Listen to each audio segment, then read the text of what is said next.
ദൈവതിരുനാമത്തിന് സ്തോത്രം ചെയ്യുകയും സ്തുതിക്കുകയും ചെയ്യുന്നു. കർത്താവിനാൽ അനുഗ്രഹീതരായ ദൈവത്തിൻ്റെ ദാസീദാസന്മാരും കർത്തൃദാസന്മാരും എനിക്ക് ഏറ്റവും പ്രിയമുള്ളവരുമായ എല്ലാവർക്കും യേശുക്രിസ്തുവിൻ്റെ ധന്യമുള്ള നാമത്തിൽ വിനീതമായ സ്നേഹവന്ദനങ്ങൾ അറിയിക്കുന്നു. ഓരോ ദിവസവും നമ്മെ സ്നേഹിച്ചും കരുതിയും വാത്സല്യച്ചും എല്ലാ ദിവസത്തെ ഭാരവും ദൈവം തന്നെ ചുമന്ന് നമ്മെ സ്വതന്ത്രരാക്കി ജീവിതത്തിൻ്റെ യാത്രയിൽ ഒരിടത്ത് പോലും ഇടറി വീഴാതെ ദൈവിക ജീവനും ദൈവിക ബലവും തന്ന് നമ്മെ ശക്തരാക്കി ദൈവത്തിൻ്റെ മഹിമാസന്നിധിയിലെത്തുവോളം കൂടെ വരികയും കൈത്താങ്ങൾ തരികയും കൈപിടിക്കുകയും ചെയ്യുന്ന നമ്മുടെ കർത്താവും രക്ഷിതാവുമായ ദൈവത്തിൻ്റെ തിരുവചനത്തിലേക്ക് നമ്മുടെ ശ്രദ്ധയെ തിരിക്കുന്നതിനേക്കാൾ മുമ്പ് നിങ്ങൾക്കെല്ലാവർക്കും ഒരിക്കൽ കൂടി വന്ദനം അറിയിച്ചുകൊണ്ട് നമ്മുടെ കർത്താവിനെ നന്ദി നിറഞ്ഞ ഹൃദയത്തോടെ സ്തോത്രം ചെയ്ത് സ്തുതിച്ച് പുകഴ്ത്തിക്കൊണ്ട് ഈ കർത്തൃദിവസത്തിൽ ദൈവികമായിരിക്കുന്ന നന്മകളും കർത്താവിൻ്റെ അനുഗ്രഹങ്ങളും നമ്മുടെ മേൽ ചൊരിയേണ്ടതിന് ക്രിസ്തുവിനെക്കുറിച്ച് തൻ്റെ ധന്യതയെക്കുറിച്ച് ഒരു വാക്കോടെ ദൈവത്തിൻ്റെ വചനത്തിലൂടെ ഓർപ്പിക്കേണ്ടതിന് കർത്താവിൽ ശരണപ്പെടുകയാണ്. നമ്മുടെ ഉപവാസത്തിൻ്റെ 7-ാം ദിവസം കൂടിയാണല്ലോ ഇന്ന്. കർത്താവ് നമ്മെ ഓരോ ദിവസവും വചനം തന്നും ബലം തന്നൊക്കെ ശക്തീകരിക്കുന്നത് ഓർത്തും സ്തോത്രം ചെയ്തുകൊണ്ട് എഫേസ്യ ലേഖനത്തിലെ ഒരു വാക്യം വായിച്ച് അല്പം ചില കാര്യങ്ങൾ പങ്കുവയ്ക്കാൻ കർത്താവിൽ ഇന്നും ഞാൻ ശരണപ്പെടുന്നു. എഫേസ്യ ലേഖനം 3-ാം അധ്യായം 19-ാമത്തെ വാക്യം ഞാൻ നിങ്ങളെ വായിച്ചു കേൾപ്പിക്കാം. എഫേസ്യ ലേഖനം 3-ാം അധ്യായം 19-ാമത്തെ വാക്യം. പരിജ്ഞാനത്തെ കവിയുന്ന ക്രിസ്തുവിൻ്റെ സ്നേഹത്തെ അറിയുവാൻ പ്രാപ്തരാകുകയും ദൈവത്തിൻ്റെ എല്ലാ നിറവോളം നിറഞ്ഞു വരികയും വേണമെന്ന് ഞാൻ പ്രാർത്ഥിക്കുന്നു. പ്രധാന ഭാഗം ഒന്നോടെ വായിക്കാം. പരിജ്ഞാനത്തെ കവിയുന്ന ക്രിസ്തുവിൻ്റെ സ്നേഹത്തെ അറിയാൻ പ്രാപ്തരാകേണ്ടതിന് ഞാൻ പ്രാർത്ഥിക്കുന്നു. സ്നേഹത്തെ അറിയാനുള്ള പ്രാപ്തിക്ക് വേണ്ടി പ്രാർത്ഥിക്കുന്നു. പൗലോസിൻ്റെ പ്രാർത്ഥനകൾ വേദപുസ്തകത്തിലെ പ്രധാനപ്പെട്ടൊരു വിഷയമാണല്ലോ. എഫേസ്യ ലേഖനത്തിൽ എഫേസോസിലെ സഭക്കാർക്ക് വേണ്ടി പ്രാർത്ഥിക്കുന്ന 2 പ്രാർത്ഥനകൾ ഈ ലേഖനത്തിനകത്ത് ഉള്ളടക്കം ചെയ്യപ്പെട്ടിട്ടുണ്ട്. ഒരു വിശ്വാസി എന്തായിരിക്കണം, ഒരു സഭ എങ്ങനായിരിക്കണം എന്നതിനെക്കുറിച്ച് വ്യക്തമായ കാഴ്ചപ്പാടുള്ളൊരു ഭക്തനായിരുന്നു അപ്പോസ്തലനായ പൗലോസ്. പോകുന്ന വഴിക്ക് പോകട്ടെ എന്നല്ല, ദൈവത്തിൻ്റെ ഇഷ്ടത്തിന് ചെത്തി ഒതുക്കി കർത്താവിൻ്റെ ഹൃദയപ്രകാരം ഒരു സഭയെ വളർത്തിയെടുക്കുക എന്നത് പൗലോസിൻ്റെ മാതൃകാപരമായിരിക്കുന്ന പ്രവർത്തന ശൈലിയാണ്. അതിനുവേണ്ടി താൻ ഏറ്റവും അധികം ചെയ്തത് ക്ലാസ്സുകൾ എടുക്കുകയല്ല, ഏറ്റവും അധികം ചെയ്തത് ശാസിക്കുകയല്ല, ശിക്ഷിക്കുകയല്ല, ശിക്ഷാ നടപടികൾ പറഞ്ഞ് പേടിപ്പിക്കുകയല്ല, പിന്നെ അതിനുവേണ്ടി ഏറ്റവും അധികം പ്രാർത്ഥിക്കുകയായിരുന്നു. ഞാൻ ആദ്യമേ തന്നെ ഒരാത്മീക രഹസ്യം പറയാം.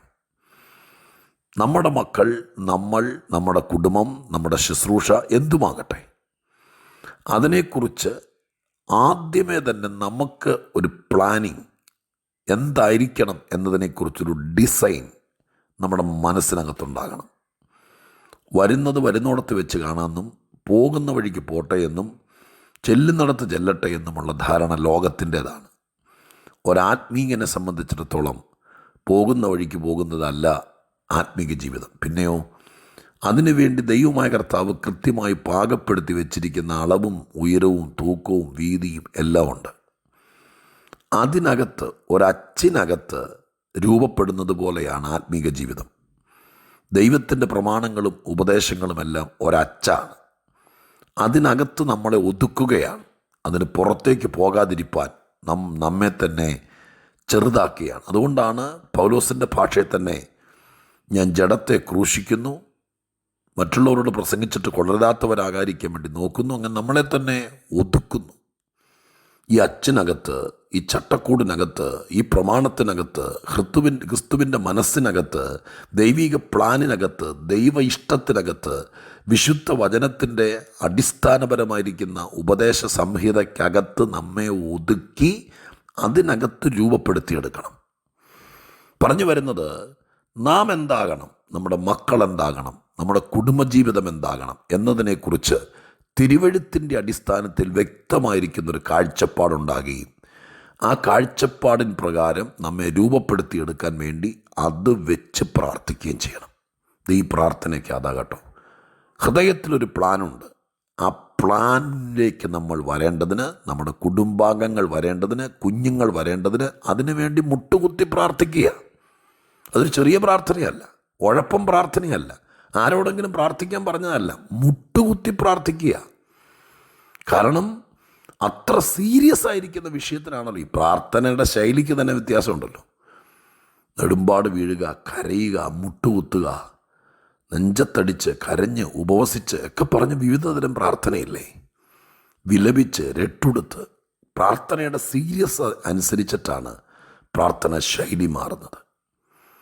അപ്പോൾ മുട്ടുകുത്തി ദൈവത്തോട് പ്രാർത്ഥിക്കുകയാണ്. ഒരു പ്ലാനുണ്ട്, ആ പ്ലാനിലേക്ക് ഞങ്ങളെ വരുത്തണമെന്ന്. ഞാനീ പറയുന്നത് ഗഹനമായി ഗ്രഹിക്കുന്നെങ്കിൽ നിങ്ങൾക്ക് നിങ്ങളെക്കുറിച്ചൊരു കാഴ്ചപ്പാടുണ്ടാകണം, നിങ്ങളുടെ കുടുംബത്തെക്കുറിച്ച്.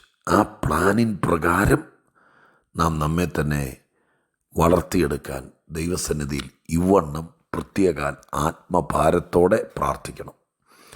അപ്പോൾ അങ്ങനെ പ്രാർത്ഥിച്ചു വരുമ്പോൾ പല കാര്യങ്ങൾ പ്രാർത്ഥിക്കുന്നത് ഒരു കാര്യമാണ്, ക്രിസ്തുവിൻ്റെ സ്നേഹത്തെ ഗ്രഹിപ്പാനുള്ള പ്രാപ്തി ഉണ്ടാകണം.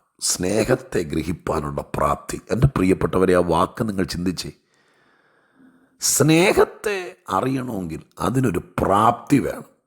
എല്ലാവർക്കും ആ പ്രാപ്തിയില്ല. ചിലരെക്കുറിച്ച് നമ്മൾ പറയാറില്ലേ, എന്തു കൊടുത്താലും ഒരു നന്ദിയില്ലാത്ത കൂട്ടരാ. പറയാറില്ലേ, എന്തു കൊടുത്താലും ഒരു നന്ദിയില്ലാത്ത കൂട്ടരാ.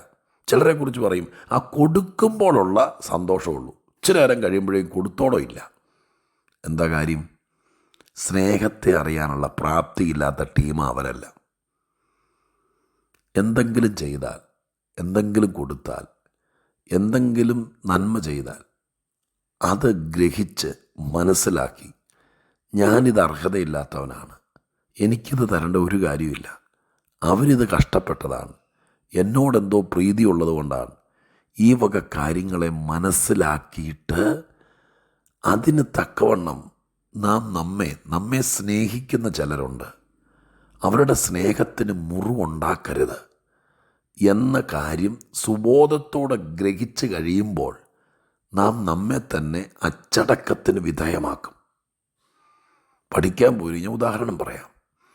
വീട്ടിൽ നിന്ന് പഠിക്കാൻ പോയിരിക്കുന്നൊരു കുഞ്ഞ് ദൂരത്ത് അമ്പരചുംബിയായ കെട്ടിടങ്ങളും ഈ ലോകത്തിൻ്റെ മായാവലയത്തിനകത്തുള്ള കണ്ണഞ്ചിപ്പിക്കുന്ന പ്രതാപ മഹിമകളും ഒരു പട്ടണത്തിൻ്റെ സകല സുഖവും എല്ലാം കണ്ട് സമ്പന്നന്മാരായ കുഞ്ഞുങ്ങളോടുകൂടെ സഹവർത്തിതരായി പ്രവർത്തിക്കുമ്പോൾ ആഡംബരത്തിൻ്റെ സുഖലോലുപതയിൽ എന്തുമാകാം.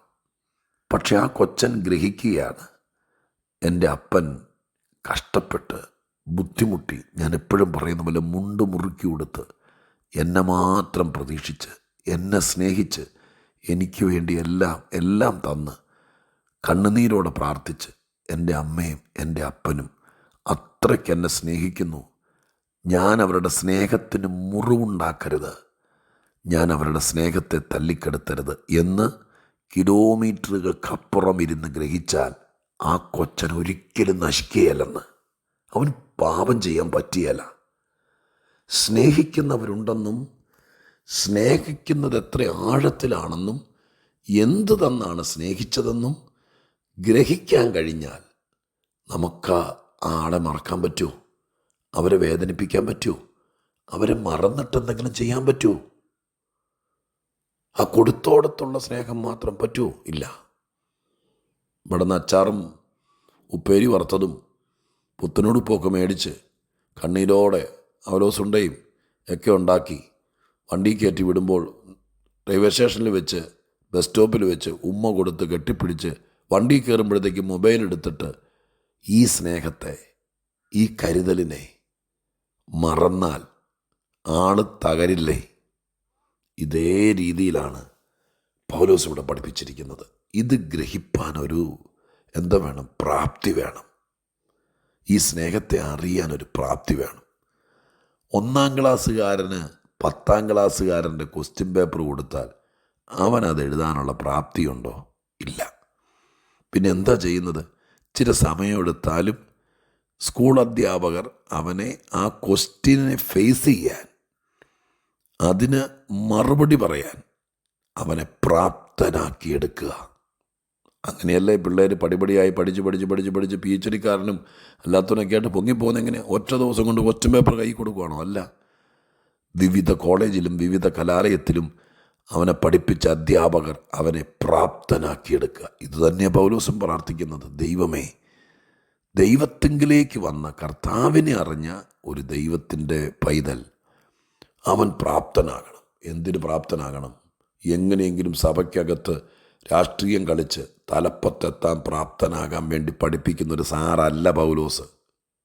പിന്നെയോ, ഈ സഭയ്ക്കകത്ത് ഞാനും നിങ്ങളും വരാൻ, ഈ ക്രിസ്തീയ മാർഗത്തിനകത്ത്, യഥാർത്ഥ ക്രിസ്തു മാർഗത്തിനകത്ത് വരാൻ ഇതിന് വില മുടക്കിയ ഒരുവനുണ്ട് കാൽവറി ക്രൂശിൽ. ആ സ്നേഹമാണ് സമാധാനത്തിലേക്ക് നയിക്കുന്നത്. അത് തിരിച്ചറിയാൻ ഒരു വിശ്വാസിക്കാകുന്നില്ലെങ്കിൽ അവൻ 1-ാം ക്ലാസ്സിൽ മുട്ടയിട്ട് കിടക്കുന്നവനെ പോലെയാണ്. അവനെ പ്രാപ്തരാക്കണം. നിങ്ങളുടെ കുഞ്ഞുങ്ങളെ പ്രാപ്തരാക്കണം. നിങ്ങൾക്ക് പ്രാപ്തി ഉണ്ടാകണം. കുടുംബത്തിൻ്റെ സ്നേഹമെന്താ? മാതാപിതാക്കളുടെ സ്നേഹമെന്താ? ഭാര്യ ഭർത്തൃബന്ധത്തിൻ്റെ സ്നേഹമെന്താ? അപ്പനും അമ്മയും എങ്ങനെ സ്നേഹിക്കുന്നേ? കർത്താവ് എന്താണ് നമ്മളെ സ്നേഹിച്ചത്? ഇത് തിരിച്ചറിയാനുള്ള പ്രാപ്തി ഓരോരുത്തർക്കും ഉണ്ടെങ്കിൽ മാത്രമേ നമുക്ക് ജീവിതം രക്ഷപ്പെടാൻ പറ്റുള്ളൂ. ചിലർക്ക് ആ പ്രാപ്തി ഇല്ല. പ്രിയപ്പെട്ടവരെ, സ്നേഹം ശരിക്കും തിരിച്ചറിയാനുള്ള പ്രാപ്തി ഉണ്ടാകണം. ലോകമനുഷ്യന് അതില്ല. ദൈവത്തിൻ്റെ സ്നേഹം ഗ്രഹിപ്പാൻ സാധാരണക്കാരായ മനുഷ്യന് ആ പ്രാപ്തിയില്ല. അതുകൊണ്ടല്ലേ പ്രാർത്ഥിക്കേണ്ടി വന്നത്. അപ്പം സ്നേഹത്തെ അറിയാൻ എല്ലാവർക്കും പ്രാപ്തിയില്ല. മറ്റൊന്നിനും പ്രാപ്തി ഉണ്ടായില്ലെങ്കിലും എൻ്റെ പൊന്നു ദൈവമക്കളെ, എൻ്റെ കർത്താവിൻ്റെ സ്നേഹത്തെ അറിയാനുള്ള പ്രാപ്തി, അതിനുവേണ്ടി എന്നും പ്രാർത്ഥിക്കണം, ഇന്നും പ്രാർത്ഥിക്കണം. എൻ്റെ കർത്താവേ, അങ്ങെന്നെ സ്നേഹിച്ചത് എത്ര ആഴത്തിലാന്ന് എനിക്ക് മനസ്സിലാകാൻ എന്നെ ഒന്ന് പ്രാപ്തനാക്കണേ എന്ന് പ്രാർത്ഥിക്കണം. നിങ്ങളുടെ പിള്ളേർക്ക് വേണ്ടി പ്രാർത്ഥിക്കുമ്പോൾ പറയണം, എൻ്റെ കുഞ്ഞിന് ഞങ്ങളവനെ എത്ര സ്നേഹിക്കുന്നുവെന്ന് അവൻ തിരിച്ചറിയാനുള്ള പ്രാപ്തി അവന് കൊടുക്കണേ. ഇല്ലെങ്കിൽ അവൻ നമ്മളെ മറക്കും. അവൻ ആരുടെയെങ്കിലുമൊക്കെ കൂടെ നിൽക്കും, നമ്മളെ തള്ളിപ്പറയും. സത്യമായി പറയുന്നത്, എല്ലാവർക്കും വേണ്ടി തമ്മിൽ പ്രാർത്ഥിക്കുക. അവരാ സ്നേഹത്തെ തിരിച്ചറിയട്ടെ. കലാപം, കലുഷിത, വൈരാഗ്യം, കയ്പ് ഇതെല്ലാം മാറും.